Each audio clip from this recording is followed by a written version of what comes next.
Hello everyone, मैं Vishal Kantaranga from the team the right admission private limited. तो NEET 2022 session start हो चुका है। नीट 2022 के फॉर्म्स आ चुके हैं। बहुत सारे स्टूडेंट्स ने फॉर्म भर भी दिए हैं और साथ ही साथ स्टेट काउंसलिंग के फॉर्म्स भी आने स्टार्ट हो गए। यस, अभी नीट का एग्जाम भी नहीं हुआ है और कुछ स्टेट्स ने अपने फॉर्म निकाल दिए हैं, जैसे कि वो हर बार करते हैं। तो आईपीयू इंद्रप्रस्थ यूनिवर्सिटी ने अपने फॉर्म्स निकाल दिए हैं। केरला स्टेट ने अपने फॉर्म्स निकाल दिए हैं और आज हम केरला स्टेट के फॉर्म के बारे में डिस्कस करने वाले हैं कि जो केरला स्टेट है उसके फॉर्म फिलिंग की लास्ट डेट क्या है और अगर आप ये फॉर्म फिल नहीं करते तो आपको कितना बड़ा नुकसान होगा। केरला स्टेट आपको सबसे सस्ते एमबीबीएस कॉलेज देती है। अगर आपका स्कोर आपको लगता है कि आप 500 प्लस स्कोर करने वाले हैं तो मेरे ख्याल से आपको केरला का फॉर्म भरना चाहिए। ज्यादातर इसका फॉर्म दोबारा से भी आता है, जो कि नीट एग्जाम होने के आसपास या नीट एग्जाम होने के बाद आता है, बट वो 1 या 2 दिनों के लिए ही खुलता है। तो आपको रिस्क नहीं लेना चाहिए, आपको उसको अभी ही फिलअप कर लेना चाहिए। इसकी लास्ट डेट है 30 अप्रैल। मैं आपको इस वीडियो में स्टेप बाय स्टेप सिखाऊंगा कि इस फॉर्म को कैसे फिल करते हैं, और अगर आपको उसके बावजूद भी कोई डाउट रहता है तो आप केवल नंबर्स पर हमें कॉन्टेक्ट करिए, और जो भी द राइट एडमिशन के असाइंड काउंसलर्स हैं आपके पास, आप उनके साथ टाई अप रखिए। तो चलिए मेरे साथ इस वीडियो को स्टार्ट करते हैं।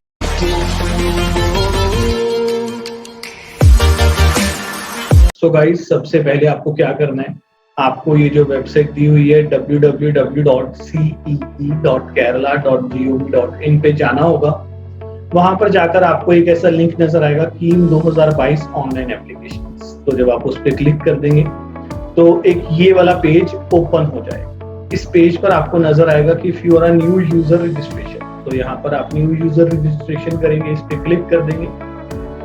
इस पे क्लिक करने के बाद अगेन एक पेज ओपन होगा जिसपे ये सारी काफी इंफॉर्मेशन दी होगी। आपको बताया होगा कि आपको क्या क्या पॉइंट्स रिमेम्बर रखने हैं, किस तरह से आपको फॉर्म फिल करना है।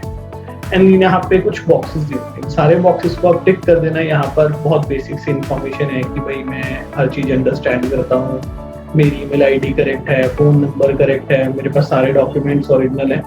तो इन सब बॉक्सेस को आपने टिक कर देना है। इन सब बॉक्सेस को टिक करने के बाद जब आप प्रोसीड करेंगे तो आपको एक न्यू पेज ओपन होगा, जहां पर अगेन आपको आपकी बेसिक डिटेल्स भरनी होगी, जैसे कि name, date of birth, mobile number. Again वो आपसे कंफर्म करेंगे, ईमेल फिर दोबारा से कंफर्म करेंगे, पासवर्ड। तो ये आप सब चूज करेंगे वहां पर।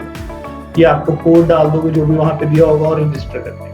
देन आपको नेक्स्ट स्टेप में क्या होगा, वो आपको एक पेज पर ले जाएगा जहां पर अगेन वो आपसे कंफर्म करेगा कि क्या आपका यही मोबाइल नंबर और ईमेल आईडी है। तो जब आप इसको कंफर्म कर देंगे, कंफर्म करने के बाद आपको एक ओटीपी आएगा, आपको एक ओटीपी डालना होगा, सबमिट करना होगा यहाँ पर, और देन आप अपने अगले पेज पर आ जाएंगे जहां पर आपको आपका एप्लीकेशन नंबर नजर आ जाएगा। तो एप्लीकेशन नंबर आपके फोन पर भी आएगा और यहाँ पर भी दिया होगा। तो आपको इसको एप्लीकेशन नंबर को याद रखना है, कहीं पर अच्छे जगह से इसको नोट डाउन कर लीजिए ताकि वो बाद में गुम ना हो, क्योंकि यही एप्लीकेशन नंबर आपकी लॉगिन आईडी भी बनेगा और पासवर्ड आपने अभी ऊपर सिलेक्ट किया ही था। तो चलिए फिर हम आगे बढ़ेंगे एप्लीकेशन फॉर्म को भरते हुए। तो वो वहां पे आपसे पूछेगा कि आप कौन से कोर्सेज के लिए अप्लाई करना चाहते हैं। तो आप यहाँ पर ये जो वीडियो है मेडिकल स्टूडेंट्स के लिए है, तो वो मेडिकल एंड अलाइड कोर्सेज को चूज कर लेंगे। एमबीबीएस भी इसी के अंदर आता है। अगेन उसके नीचे आपको एग्जामिनेशन सेंटर चूज करने के लिए कहा गया होगा। तो मैं बता देता हूँ कि एग्जामिनेशन सेंटर सिर्फ और सिर्फ इंजीनियरिंग स्टूडेंट्स के लिए है, फार्मेसी स्टूडेंट्स के लिए है, मेडिकल स्टूडेंट्स के लिए नहीं है। तो जो भी बच्चे मेडिकल सिलेक्ट किए हैं उन्होंने यहाँ पर कुछ भी सिलेक्ट नहीं करना है, इसको ब्लैंक छोड़ देना है, इग्नोर कर देना। देन आप नेक्स्ट स्टेप पर आगे जाएंगे, वहां पर आपसे आपकी बेसिक डिटेल्स लेंगे, जैसे कि आप क्या जेंडर को बिलोंग करते हैं, नेशनैलिटी आप इंडियन डाल देना वहां पर। नेटिविटी, ये जो वीडियो है ये नॉन केरलाइट स्टूडेंट्स के लिए बनाई गई है। तो नेटिविटी के अंदर आप NK2 सिलेक्ट करेंगे, तो यानी कि जो भी स्टूडेंट्स अदर स्टेट से हैं, जैसे कि उत्तर प्रदेश से हैं, पंजाब से हैं, हरियाणा से हैं, हिमाचल से हैं, उत्तराखंड से हैं, जयपुर कहीं से भी हैं, है ना, तो आपको NK2 सिलेक्ट करना है। अगर आप केरलाइट नहीं है तो आप NK2 सिलेक्ट करिए, अपना आधार नंबर फिल करिए, पेरेंट्स की कुछ बेसिक डिटेल्स भरिए इसमें, जैसे कि फादर की, मदर की, ठीक है, नाम डाल देंगे वहां पर। नेटिव डिस्ट्रिक्ट में आप आउटसाइड केरला सिलेक्ट कर लेंगे। यहाँ पर एजुकेशनल क्वालिफिकेशन आप देख लेना जो भी है वहां पर। ऑक्यूपेशन डाल देंगे, अगर किसी के घर वाले हाउस वाइफ या हाउस हस्बैंड है तो वो यहाँ पर अदर सिलेक्ट कर लेंगे। Then name of the guardian और रिलेशनशिप विद द गार्डियन डालने की जरूरत नहीं है, क्योंकि आपने वहां पर अपनी पेरेंट्स की डिटेल डाल दी है। तो अगर आपने पेरेंट्स की डिटेल नहीं डाली है तो आप यहाँ पर गार्डियन की डिटेल्स डाल सकते हैं। देन सेव एंड प्रोसीड करके आप आगे बढ़ेंगे। आगे आपको अगेन सारी वो बेसिक इंफॉर्मेशन है, जैसे कि आपको एक ऑल्टरनेटिव मोबाइल नंबर डालना जरूर कंपलसरी है, और परमानेंट एड्रेस, आपका हाउस नंबर, स्ट्रीट नेम, जैसे कि मान लीजिए कि कोई बच्चा है उसका हाउस नंबर 20 है, स्ट्रीट नेम में मान लीजिए जैसे वो चंडीगढ़ 25 में रहता है या चंडीगढ़ 32 में रहता है, ठीक है, तो वहाँ पे अपना सेक्टर का एड्रेस, पोस्ट ऑफिस कौन सा पड़ता है आपको, पिन कोड डालेंगे आप यहाँ पर, स्टेट आप सिलेक्ट करेंगे, डिस्ट्रिक्ट आप सिलेक्ट करेंगे। तो ये बहुत बेसिक्स है, मेरे को लगता है सब बच्चे इजीली कर लेंगे। यहाँ पर कम्युनिकेशन एड्रेस, यानी कि वो आपसे आपकी करंट एड्रेस के बारे में पूछे, अगर वो ऊपर वाले परमानेंट एड्रेस की जैसा सेम ही है तो आप यहाँ पे टिक कर देंगे और वो सारी डिटेल्स नीचे कॉपी हो जाएंगी। देन आपको आपकी एकेडमिक डिटेल्स डालनी है। तो जो भी मेडिकल के स्टूडेंट्स हैं उनको यहाँ पर सिर्फ +2 और इक्विवेलेंट को ही सिलेक्ट करना है, ठीक है। ये जो 10+3 होता है ये डिप्लोमा कोर्सेज होते हैं जो 10वीं के बाद बच्चे करते हैं, ये इंजीनियरिंग कोर्सेज में काम आते हैं। तो जब आप मेडिकल आपने सिलेक्ट किया तो आपको सिर्फ +2 और इक्विवेलेंट ही सिलेक्ट करना है, यानी कि आप जिस बेसिस पर यहाँ पर एडमिशन लेंगे आप अपने +2 के जो सब्जेक्ट्स हैं उनके बेसिस पर आप यहाँ पर एडमिशन लेंगे। फिर आपने वो अभी पास कर लिया है एग्जाम 12वीं का, या आप अभी अपीयर करने वाले हैं तो आप चेक करिए। अगर आप अभी एग्जाम देंगे अभी तो आप अपीयरिंग में डाल देना, और अगर आप ऑलरेडी पास कर चुके हैं यानी कि आप ड्रॉपर हैं तो आप पास द एग्जाम में डाल देना। कौन से बोर्ड से किया है, CBSE, ICSE या अदर कोई स्टेट बोर्ड से किया है वो डाल देना आप यहाँ पर। संस्कृत पढ़ी है या नहीं पढ़ी है उसके बारे में आप यहाँ पर येस या नो डाल सकते हैं।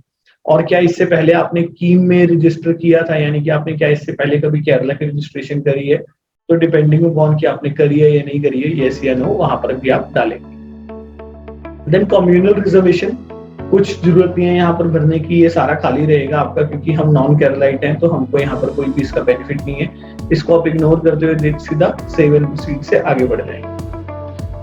देन अदर रिजर्वेशन डिटेल्स, इसमें भी कुछ नहीं करना है, ये भी आपने सारी की सारी खाली रखनी है, क्योंकि हम नॉन केरलाइट है, हमें इसमें से कोई बेनिफिट नहीं मिल रहा, हमने किसी को भी टिक नहीं करना। अगेन हम उसको बिना छेड़े, सिर्फ यहाँ पर एक NRI कोटा का आपको नजर आ रहा होगा, ये आप यहाँ पे NRI कोटा नो कर देना अगर आप NRI कोटा क्लेम नहीं करते। देन आप सेव एंड प्रोसीड से आगे बढ़े।